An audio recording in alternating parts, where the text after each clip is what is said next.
गुरु प्यारी साध संगत जी, नमस्कार जी। आप सब कैसे हो? आशा करती हूँ बाबा जी के श्री चरणों में अरदास करती हूँ कि मालिक की कृपा से, निरंकार दातार की मेहरबानी से आप सब बहुत खुश होंगे, मौज बहार में होंगे और अवश्य ही भजन सिमरन में होंगे। साध संगत जी, मैं हाजिर हूँ आज आप सभी से एक बहुत ही खूबसूरत साखी साझा करने के लिए। उम्मीद करती हूँ ये साखी आप सभी को बहुत पसंद आएगी और अवश्य ही कुछ न कुछ सीखने को मिलेगा। तो साथ संगत जी, चलिए आइए समय ना गवाते हुए साखी को आप सभी से साझा करते हैं जी। साथ संगत जी, एक रविवार की सुबह एक अमीर आदमी अपनी बालकनी में धूप और कॉफी का आनंद ले रहा था। तभी उसे एक छोटी चींटी नजर आई, जो कि अपने आकार से कई गुना बड़ा पत्ता लेकर बालकनी के एक तरफ से दूसरी तरफ जा रही थी। आदमी उसे ध्यान से देखने लगा। वह देख रहा था कि चींटी को अपनी इस यात्रा के दौरान कई बाधाओं का सामना करना पड़ रहा है। कई बार झुकना पड़ रहा है, मुड़ना पड़ रहा है, लेकिन वह लगातार अपने गंतव्य की ओर बढ़ती चली जा रही थी। तभी उसे एक जगह फर्श में दरार दिखी। वह थोड़ी देर रुकी, सोची विचार करने लगी और फिर उसने दरार के ऊपर वही बड़ा पत्ता डाल दिया जिसे घसीटते हुए वह लिए जा रही थी। उस पत्ते के ऊपर चलकर उसने दरार पार की।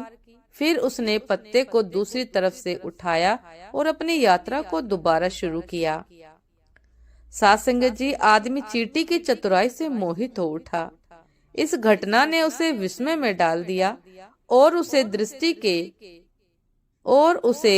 सृष्टि के चमत्कार पर चिंतन करने के लिए मजबूर कर दिया। उसने निर्माता की महानता को देखा। उसकी आंखों के सामने संसार का यह छोटा सा प्राणी था। एक ऐसा प्राणी जो कि आकार में तो छोटा, किंतु फिर भी विश्लेषण करने में, चिंतन करने में, तर्क करने में, अवसर तलाशने में, राह खोजने में और बाधाएं दूर करने की मानसिक क्षमता से लैस था।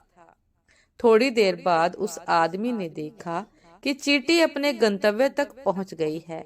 वह फर्श में एक छोटा सा छेद था जो उसके भूमिगत अवकाश का प्रवेश द्वार था। चींटी उस बड़े पत्ते को छोटे से छेद में से ले जाना चाहती थी, किंतु कैसे ले जा सकती थी? जिस पत्ते को वह इतनी कठिनाई और सावधानी से गंतव्य तक लाने में कामयाब रही थी, उसे अब जमीन के भीतर नहीं ले जा सकती थी। जमीन के भीतर नहीं ले जा पा रही थी। अंततः उसने पत्ते को वहीं छोड़ दिया और खाली हाथ अपने घर में चली गई। सत्संगत जी, उस नन्हे प्राणी ने इस श्रम साध्य और चुनौतीपूर्ण यात्रा को शुरू करने से पहले अंत के बारे में नहीं सोचा था।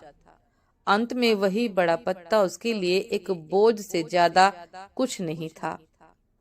अब उस चींटी के पास अपने गंतव्य तक पहुंचने के लिए उसे पीछे छोड़ने के अलावा कोई विकल्प नहीं था। आदमी ने उस दिन एक महान सबक सीखा। यही हमारे जीवन का भी सच है साथ संगत जी। हम अपने परिवार की चिंता करते हैं, अपनी नौकरी की चिंता करते हैं, हम चिंता करते हैं कि अधिक पैसा कैसे कमाया जाए।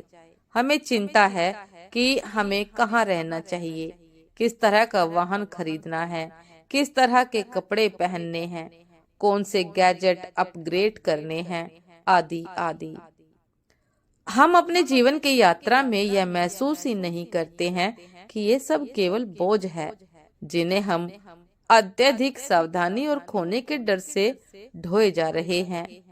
हम अंत में केवल यही पाते हैं कि आखिरकार ये सब बेकार है, हम इन्हें अपने साथ नहीं ले जा सकते और तब हम इन्हें छोड़ने पर मजबूर हो जाते हैं।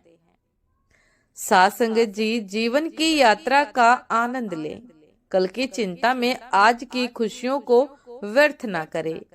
जिसे घसीटे लिए जा रहे हैं वह सिर्फ बोझ ही तो है। इस बोझ से जितना हो सके बच के रहें। साथ संगत जी, ये थी आज की एक बहुत ही खूबसूरत साखी। कि भौतिक वस्तुएं सिर्फ बोझ हैं। जहां मन खुश हो बस वही पर्याप्त है। साथ संगत जी, उम्मीद करती हूँ कि ये साखी आप सभी को बहुत पसंद आई होगी। यदि पसंद आई हो साथ संगत जी तो लाइक कमेंट शेयर करना ना भूलिएगा। चैनल पर जो भी नए हैं कृपा करके सब्सक्राइब कर लीजिएगा ताकि चैनल पर मिलने वाली सभी शब्द साखियों की अपडेट आप सभी को समय पर मिलती रहे। साथ संगत जी, आप हमें इंस्टाग्राम पर भी फॉलो कर सकते हैं। इंस्टाग्राम का लिंक डिस्क्रिप्शन बॉक्स में दिया गया है। तो साथ संगत जी, दासी को भी आज्ञा दीजिए। आपसे फिर मुलाकात होती है एक नए शब्द साखी के साथ, एक नए खूबसूरत विचार के साथ। तब तक के लिए नमस्कार जी। सदा खुश रहिए, मुस्कुराते रहिए, भजन सिमरन अवश्य करते रहिए। नमस्कार जी।